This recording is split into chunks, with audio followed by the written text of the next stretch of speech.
Week 1 of the NFL is finally here, and just because your draft is already in the books doesn't mean you can't be smart with managing your team to make sure that you are best prepared to win this year.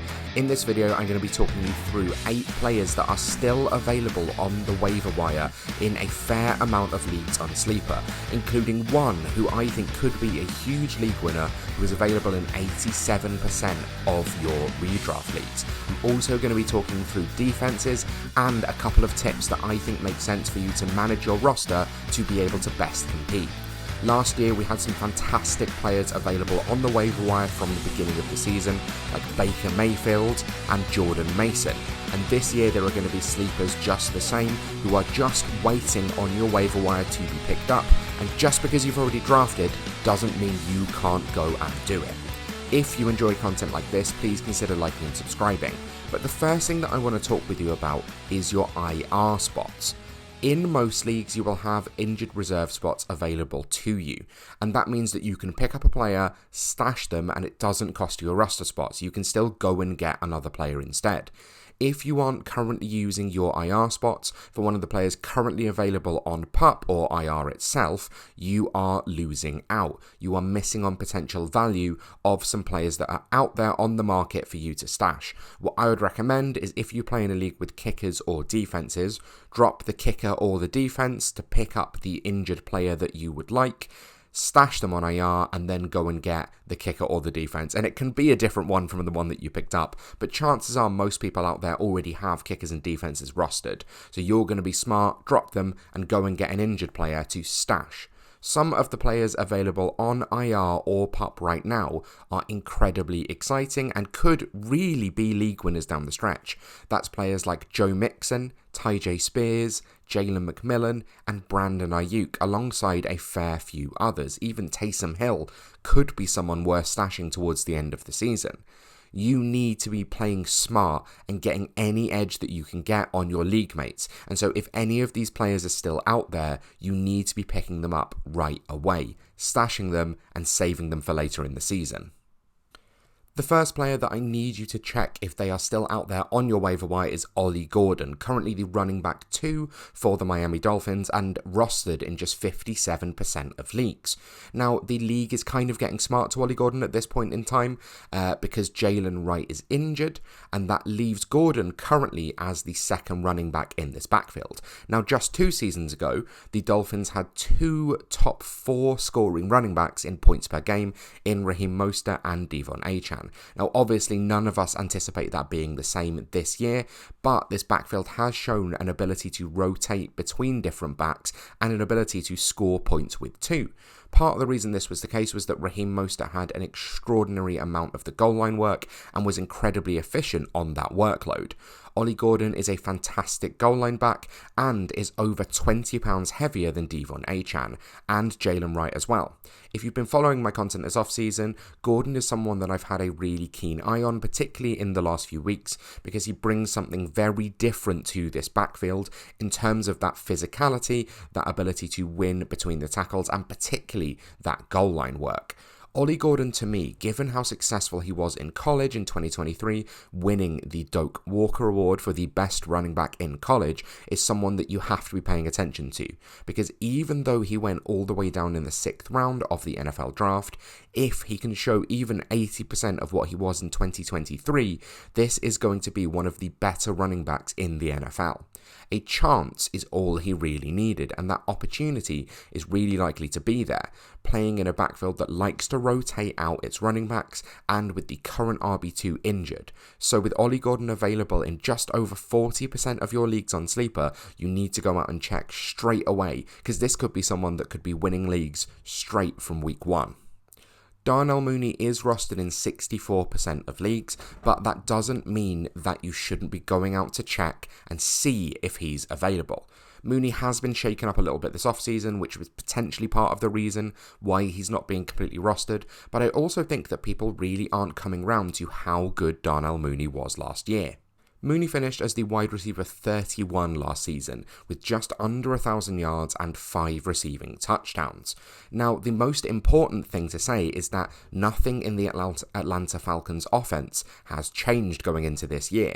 They did not draft a single weapon on offense, which I thought was going to be really important for them because they were lacking in receiving depth outside of obviously Drake London and then Mooney himself.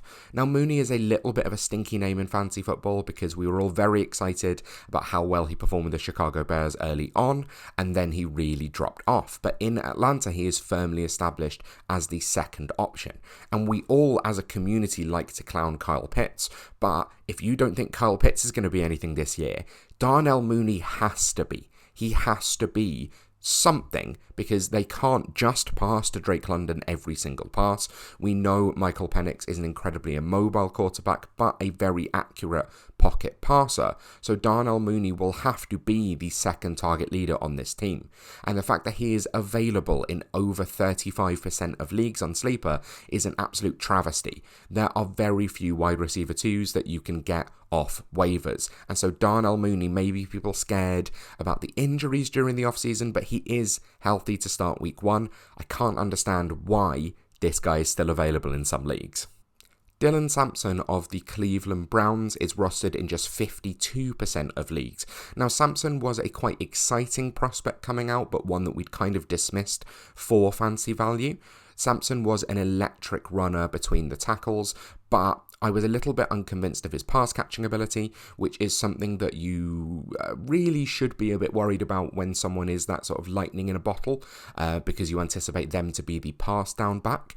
But he definitely showed an ability to rip off huge chunk plays on the ground, to work well with lateral agility, and to beat defenders to the edge. Obviously, with Dylan Sampson, we didn't like the landing spot, partly because the Browns' offense is awful, but also because he was drafted in the 4th round, just 2 rounds after they drafted Quinshon Judkins.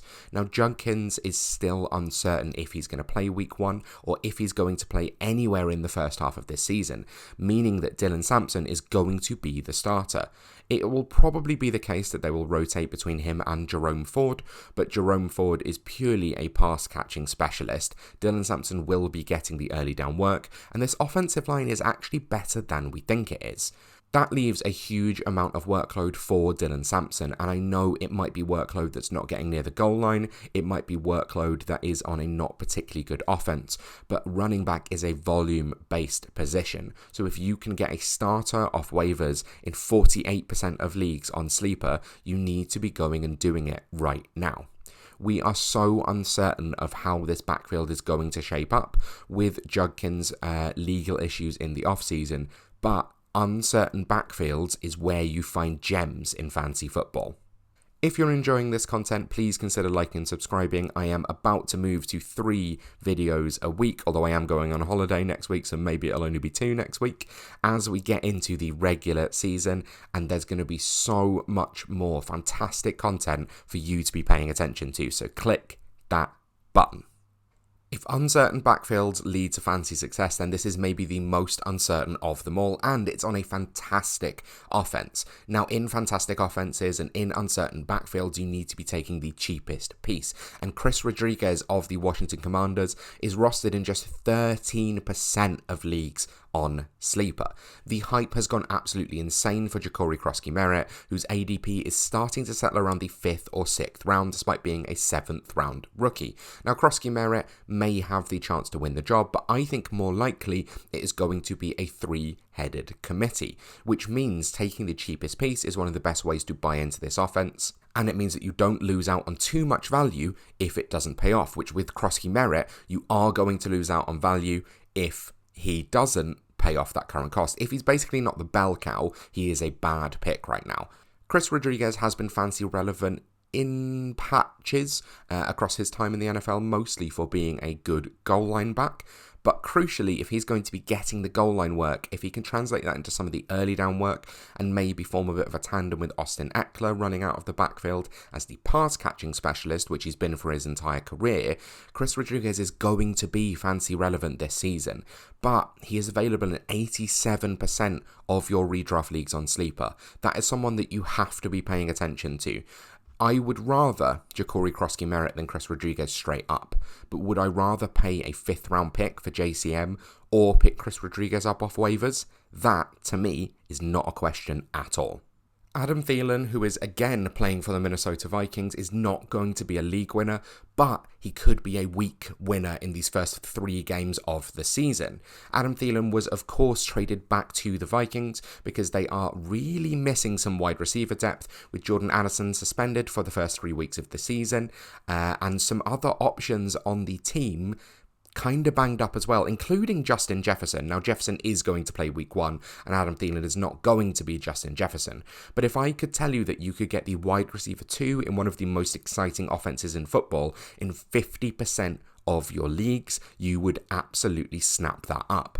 Thielen is a completely unsexy name, going into his mid-30s, but last season he was incredibly fantasy relevant. Thielen really still has it because he was never a player that won with speed. He was never a player that won with athleticism. He wins up here, and he's still going to be the starting slot on this team, potentially even when Jordan Addison is back and running in 3 wide receiver sets out of that slot. He is going to get a significant amount of target volume in the first few weeks of the season, but in 50% of leagues, he is still available. So he's someone that you need to be looking at if you are worried about your wide receivers or your flex in these first few weeks. Going from one old man to another, Matthew Stafford is someone that you need to be rostering just at the back of your roster to see what happens. Stafford is available in 70% of leagues, and I know it's a relatively unsexy pick because there is absolutely no rushing baseline. The man is 36 years old with a history of back problems, but Sean McVay has just announced that he will be the week 1 starter, and to be honest, if I had to guess at this point, I think he plays the entire season. Stafford is someone who has always managed to play through injuries. I think he is way too tough to let a simple back problem knock him out of playing football. And there's an argument that Stafford is now going into this season with the best weapons of his career. Certainly the best weapons we've seen from him in LA, now that he has Puka Nacua and Devontae Adams with a fully fit Tyler Higbee, rookie tight end Terrence Ferguson, and some relatively exciting pieces in Jordan Whittington and Tutu Atwell as well as obviously Carl Williams out of the backfield and Jarquez Hunter as the new explosive passing down threat. Matthew Stafford, I think, has top 10 upside purely because of touchdown volume. It wouldn't surprise me if this could potentially be a 40-plus touchdown season if all of those options can stay healthy and if Stafford himself can stay healthy. So if I was going to predict a player, a quarterback, who is currently available on waivers, who I think is going to be a league winner this year, it's not just because of those jerseys on the wall. Stafford, to me, is potentially the top option. Finally, at tight end, this is another guy I've been talking about all season. Chig Okonkwo is rostered in just 29% of leagues on Sleeper. Now, someone is going to have to emerge as the second receiving option in Tennessee behind Calvin Ridley. And that could be Tyler Lockett, it could be Van Jefferson, could be Chimere Dike or Elia Yomenor, or it could be Gunnar Helm, the tight end that they just drafted. But Chig Okonkwo has had a really strong patches of form throughout his time in the NFL so far. He is an athletic project, he is fantastic after the catch, and he is good downfield, which is a nice compliment to Calvin Ridley. I think Chig Okonkwo has a chance to be a true breakout tight end this year, given how much Cam Ward targeted Elijah Arroyo when he was in college, and they are relatively similar players in terms of a tight end who is more athletic, better at ripping off chunk plays, and better at winning down the seam. That familiarity of skill set could be a reason why Okonkwo can actually break out this season and vastly outperform where he's being drafted last season in the tight end 30 range. Then finally, we're going to end with some defenses that I think you need to target, and we're going to look beyond the defenses that everyone is going to have rostered, your Steelers, your Eagles, your Broncos. So 3 that I think you need to be looking at, see if they're on your waiver wire for their week 1 matchup. We have the Cardinals, who have vastly improved their defense this offseason with an entirely defensive draft, particularly looking at Will Johnson, and particularly looking at their first round pick at defensive tackle as well. This defense is going to be a hell of a lot better, and they are playing the New Orleans Saints, who should be playing Spencer Rattler, so that is basically at least one interception absolutely guaranteed. We have the Rams, and again, not just because of what's on the wall, but that defensive line is absolutely fantastic, and it's going up against the Houston Texans offensive line. This could be a similar performance to the Rams versus the Vikings in the playoffs, where you're looking at 6, 7, 8 sacks for this defensive line. Jared Verse and Kobe Turner absolutely dominating against maybe the worst offensive line in the NFL. Then we have the San Francisco 49ers, who I think are going a little under the radar, unfortunately, because they just really underperformed last season. But this defense is really nice. They are playing the Seattle Seahawks, which once again, that is an incredibly porous offensive line. And Sam Darnold is very wayward with the football sometimes, so there's a good chance for some points for this defense. I do realise that I have named 3 NFC West defenses right now for you, but that just gives you a little bit of an insight into what playing in this division is going to be like this year.